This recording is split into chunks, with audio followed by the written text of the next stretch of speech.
Hello, আসসালামু আলাইকুম। কেমন আছেন সবাই? আজকে আমার সকাল সকাল উইঠাই মনটা খারাপ হইয়া যায়। কারণ আমি সকালে উইঠাই দেখি আমার খাবার একটাও খায় নাই পাখিগুলা। খাবারগুলা নষ্ট হওয়ার পথে। পরে ফালাই দিয়া পরে দিলাম। পরে দেখি ঝিম ধরতাছে। কারণ কি? পরে মনে হলো হয়তোবা ঠান্ডা লাগছে।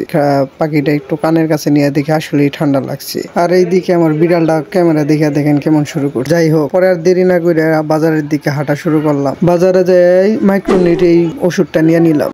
এখন আর সেটার প্রসেসিং খুব ইজি। 1 লিটার পানিতে 1 গ্রাম, কিন্তু প্রবলেমটা হইলো যে আমার কোনো যে মাপ দিব ওইটার কোনো উপায় নেই। পরে কি করলাম, এক চিমটি নিয়ে মানে আপনার যে ওই ছোট ওইটার মধ্যে মিশাই দিলাম। আরেকটা কথা, আপনার কিন্তু এইটা 6-7 ঘন্টার মধ্যে সবগুলা খাওয়াইতে হবে। মানে যতগুলাই পানি মিশান না কেন, পানির সাথে মিশাইলে আপনার ওই পানিটা 6-7 ঘন্টার আগেই সম্পূর্ণ শেষ করতে হবে। তো এটা ভাইবা চিন্তা কতটুকু মিশাবেন, কতটুকু খাবে। যেহেতু আমি আগে থেকেই জানতাম এটা, তার জন্য সকালে কোনো পানি দিয়ে গেছিলাম না।